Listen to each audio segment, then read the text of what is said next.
Hi folks, this is Kim from Fit2Drive. I've got a couple of short videos today about where you are and aren't allowed to park, some school crossings, railway crossings, and a few other things that will help you stay out of trouble, avoid getting you fined, and on the day of your test, your driving instructor or your driving assessor will be looking for a couple of these items.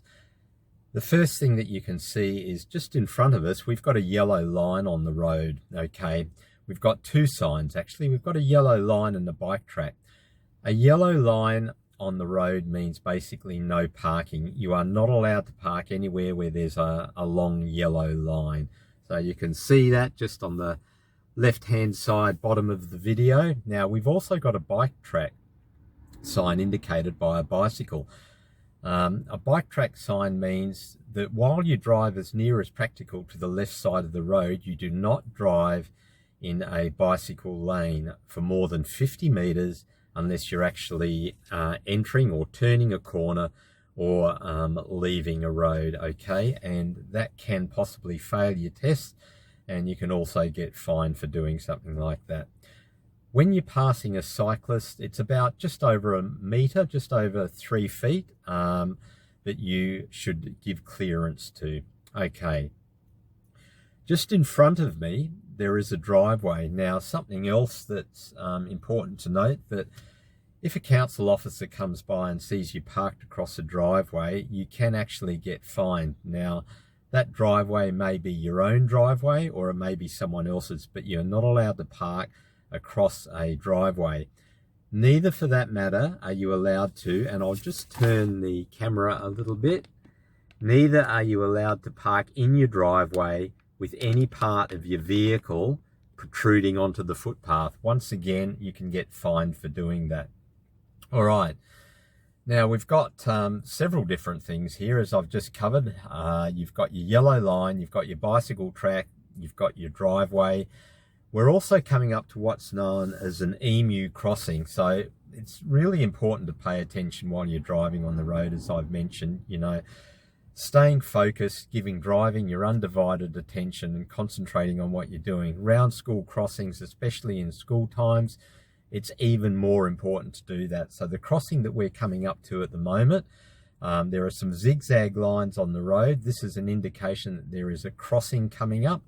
Some states have them, some states don't, okay? This is known as an Emu Crossing, where I am in South Australia at the moment. Now, an Emu Crossing has a red and white post, and they operate only when the children crossing flags are displayed. So I repeat that, red and white posts, and you'll be able to get a better view of that as we drive up a little bit closer.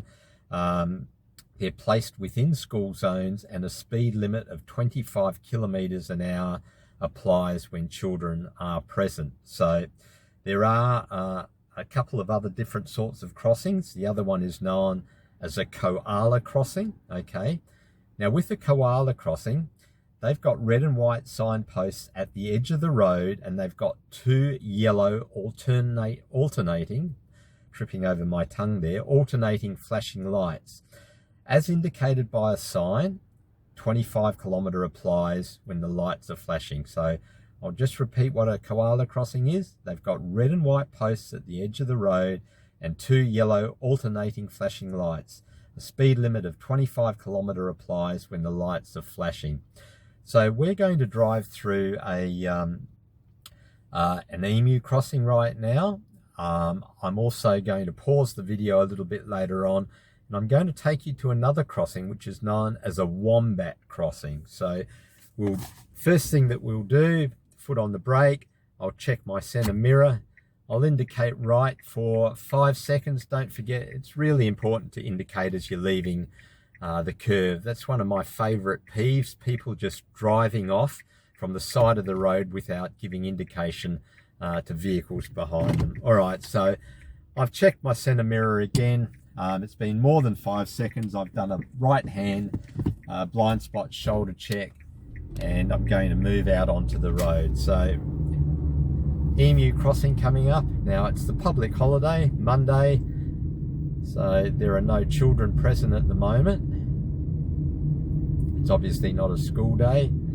Another sign that we've just passed, again indicating that children crossing. So you've got plenty of warning with these school crossings.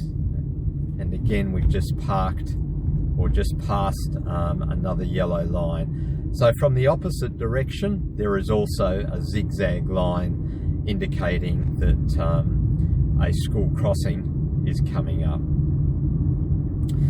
All right, well, I'm going to turn left onto Brighton Road shortly. I'll pause the video there and I'll drive down to the Brighton Surf Lifesaving Club. I live very close to Brighton, and I will give you an example, or I will show you what a Wombat Crossing looks like. As you can see, I'm driving nice and close to the left side of the road, so I'm not going to allow someone to overtake me from the left. Please remember that if you are doing your driving test, that's another thing that your assessor will be looking for you to do, which is drive as near as practical to the left side of the road. Now the guy in front of me is turning right here, so I'm just going to pause the video and wait for him to turn.